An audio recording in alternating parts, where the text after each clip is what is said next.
Hello students, एक नए lecture में आ गए हैं जी हम। एक नया लेक्चर। इससे पहले हमने कौन सा पार्ट किया था? पार्ट नंबर 5 हमने किया था जी। तो पार्ट नंबर 6 पे आ गए हैं जी। तो एक ही क्वेश्चन करेंगे, वो क्वेश्चन बहुत ज़्यादा एलिगेंट है। तो आप part 6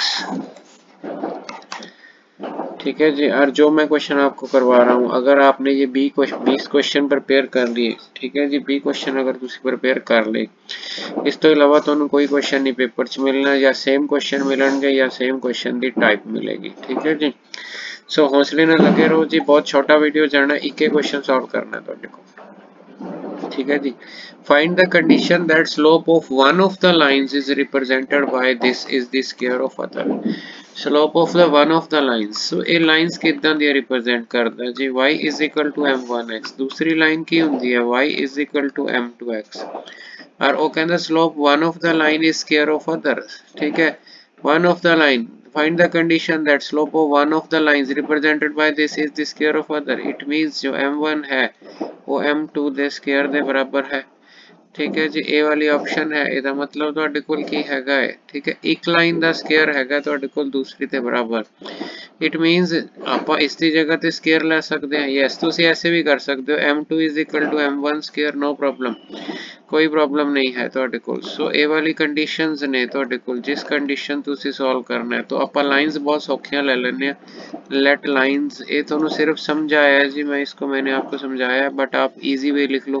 first line is y = mx ले लो, and second is m2 x ले लो। ये इजी वे हो जाएगी। इजी वे मीन्स आपको ये पता चल जाएगा कि एक दूसरी का स्क्वायर है। So easy. ठीक है, लेट द लाइंस। तो ये बहुत इजी वे है। even if you want to do in terms of m1 और m2 और m2 m1, then you can do, no problem, आप कर सकते हो, easily कर सकते हो। But this is the most elegant way। आप आराम से जो है ना, आप इसको बड़े आराम से ट्रीट कर सकते हो। m1 m2 लिख लिया ना आपने। जब आपने m1 m2 लिख लिया तो आपको पता है कि m1 m2 ये सम ऑफ द रूट्स है, और सम ऑफ द रूट्स की वैल्यू आपको पता है क्या होती है भाई? Sum of the roots -2h/b and m1 * m2 ये होता है प्रोडक्ट ऑफ द रूट्स, और this value is a/b। So ये आपकी वैल्यू a/b है। ठीक है जी। इट मीन्स आपके पास जो m3 है दैट इज a/b, और वो आपको कंडीशन पूछ रहा है। कंडीशन पूछ रहा है मीन्स आपने ए और बी में एक कंडीशन बनानी है। सो आपने इस इक्वेशन को ना, इक्वेशन 1 को क्यूबिंग कर देनी है। यहाँ पे क्वेश्चन आता है वाई क्यूबिंग। वाई आप क्यूबिंग, आपने ना इस वैल्यू को यहाँ पे सब्स्टिट्यूट करना है। आप m³ की वैल्यू को सब्स्टिट्यूट कैसे करोगे? इट मीन्स आपको क्यूबिंग करनी चाहिए, जो आप m³ यहाँ पे एडजस्ट कर लो। एक ऑप्शन है, आप यहाँ से m का क्यूब रूट ले लो, फिर आपको यहाँ पे क्यूब रूट एडजस्ट करना पड़ेगा। क्यूबिंग तो तब भी करनी पड़ेगी। सो आप क्यूबिंग करोगे, so first is a³, second is b³। ठीक है, b³ करोगे तो आप 6 आ जाएगा, एंड आगे आ जाएगा 3 टाइम्स ab, तो ए बी आ जाएगा। आगे आ जाएगा m + m2 a + b, and it is equal to a/b। तो आपके पास m³ की वैल्यू है जो आपके पास, वो है आपके पास a/b है। ठीक है जी, m³ की वैल्यू आपके पास ab है। तो आपने क्यूबिंग की है ना, तो ये आपका रॉन्ग लिखा गया। क्यूबिंग आपने इसकी की है, a³ b³ 3ab 3 + b, यहाँ पे आ जाएगा -8h³ divided by b³, that is the correct value. तो m³ आपका हो गया जी। m³ क्या हो गया आपका? a/b का क्यूब।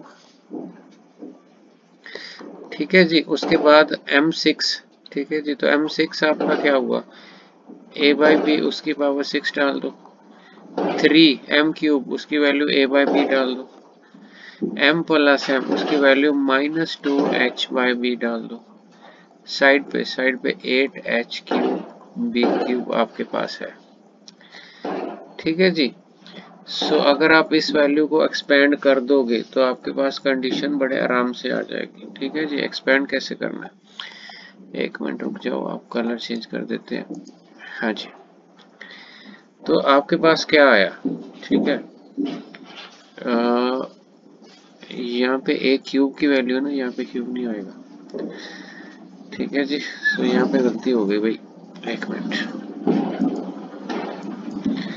क्यूब की वैल्यू है ना, तो यहाँ पे स्क्वायर आएगा, बाकी ठीक है। तो a बाई बी आएगा, a बाई बी का यहाँ पे स्क्वायर आ जाएगा 3 टाइम्स यहाँ पे, ठीक है, क्यूब की वैल्यू, ठीक है, बाकी ठीक है। सो यहाँ पे आप बी स्क्वायर एलसीएम ले लो, इवन आप बी क्यूब से मल्टीप्लाई कर दो, ये वाले बी क्यूब से मल्टीप्लाई कर दो तो आपका ए बी स्क्वायर हो जाएगा। यहाँ से बी क्यूब को क्रॉस कर दो तो बी क्यूब यहाँ पे आएगा तो एक बी कट जाएगा, तो यहाँ पे आ जाएगा ए स्क्वायर, एक बी आ जाएगा आपका, ठीक है जी, 3, ठीक है, यहाँ पे 3 हो जाएगा, यहाँ पे ए बी, यहाँ पे 2h हो जाएगा, यानी कि 6 हो जाएगा आपका। जो 3 है बी स्क्वायर इधर आया, इज इक्वल टू -8h³ हो गया। तो अब इस स्टेटमेंट को देखो, आप यहाँ से ए बी कॉमन निकाल लो, अगर ए बी कॉमन निकालोगे तो अंदर बचेगा ए प्लस बी, यहाँ से ए, यहाँ से बी। उसके बाद आपने यहाँ पे कर लेना 6abh, तो 6abh ये आपका इधर आ जाएगा 8h³ and that is the required condition, ये आपकी कंडीशन है, ठीक है जी। सो वेरी इंपॉर्टेंट क्वेश्चन है जी, फटाफट लाइक कर दो अगर आपने वीडियो पूरा देखा है, अगर स्किप ही कर दिया तो आपने देखा ही नहीं ना, तो अगर आपने पूरा देखा है तो लाइक कर दो, चैनल को सब्सक्राइब कर दो। Thank you.